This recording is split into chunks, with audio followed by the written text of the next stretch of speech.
आलेलो आहोत जे आहोत आम्ही सगळे आकडा काय आमची 7 नगरसेवक आलेलो आहोत आणि बाकीचे पण इतर आलेले आहेत.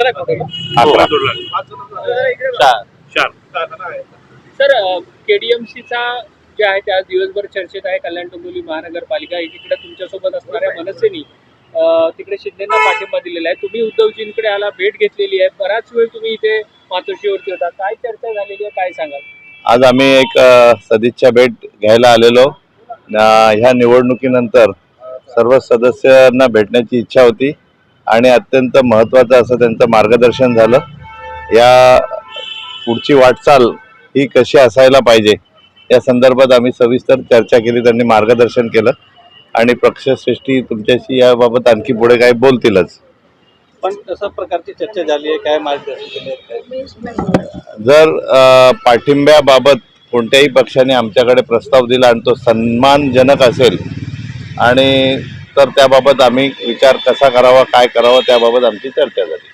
मनसेने एकत्र इलेक्शन लढलेलं आहे आणि अचानक वेगळा विचार केलेला आहे. त्यांनी थेट एकनाथ शिंदे जे दुश्मन होते, म्हणजे हे होते कॅन्डिडेट होते, त्यांना तुम्ही सपोर्ट केलं. तो प्रश्न त्यांना विचारा. तुमच्याची काय चर्चा झाली की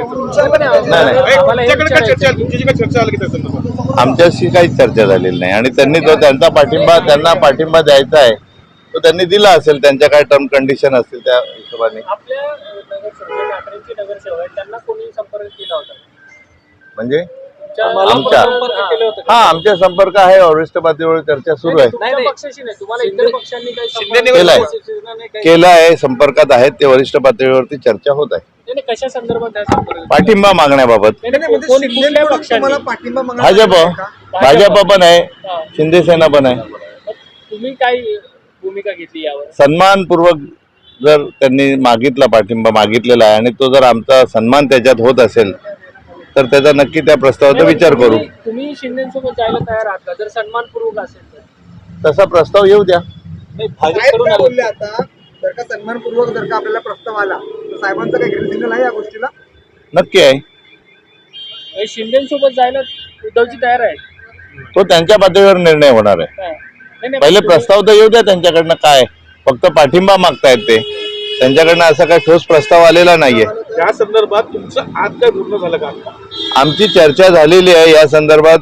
उद्धवजी साहेबांनी मार्गदर्शन केलेलं आहे आणि त्यांच्याकडनं काय प्रस्ताव येतोय, भाजपकडनं काय प्रस्ताव येतोय, नाही तर आम्ही सक्षम विरोधी पक्षाची भूमिका बजावायला सक्षम आहोत. नाही सर, एक थेट प्रश्न आहे. तुम्ही फक्त सन्मानजनक म्हणताय. जर सन्मानजनक तोडगा तुम्हाला मिळाला शिंदेकडून तर तुम्ही सोबत जायला तयार आहात? येऊ तर द्या ना, येऊ तर द्या ना. आलेला नाहीये ना, येऊ तर द्या. हा, नक्की विचार करू ना त्याच्यावरती. वरिष्ठ पातळीवर निर्णय होईल ना. तुम्हाला शिंदेसोबत जायला काही वावडं नाही?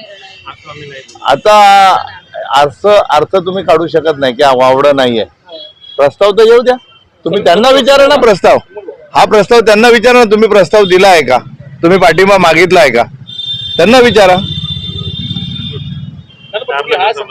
उद्धव ठाकरेंशी बोललं तर उद्धव ठाकरेंचं काय मत होतं सर? बघा, आमचा दीपेशजी म्हात्रे साहेबांशी चर्चा झालेली आहे. त्यांनी प्रस्ताव दिला आहे. भाजपकडनं प्रस्ताव आला आहे. त्याच्याबाबत आम्ही वरिष्ठ पातळीवर काय निर्णय घ्यायचा आहे तो घेणार आहोत. चर्चा चालू आहे.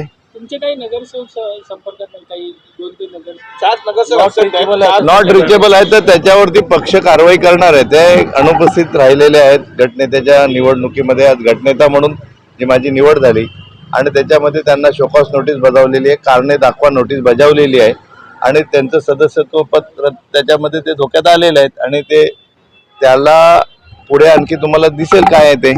चौघांचं जी चौघण आजही तिकीट दिसत आहे तुमच्यावर. 4 नगरसेवक नॉट रिचेबल आहेत. त्यांच्याशी काय संपर्क होण्याचा प्रयत्न झालाय का? काय पुढचं काय? नॉट रिचेबलच आहेत.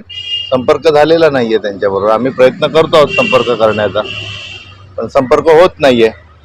आता नक्की काय प्रॉब्लेम आहे, कुठे ते आहेत, त्यांना लपवून ठेवलंय, किडनॅप केलंय किंवा काय आणखी काही वेगळा प्रकार आहे, हा येत्या काही दिवसात उघड होईल. त्यांच्याकडनंच उघड होईल.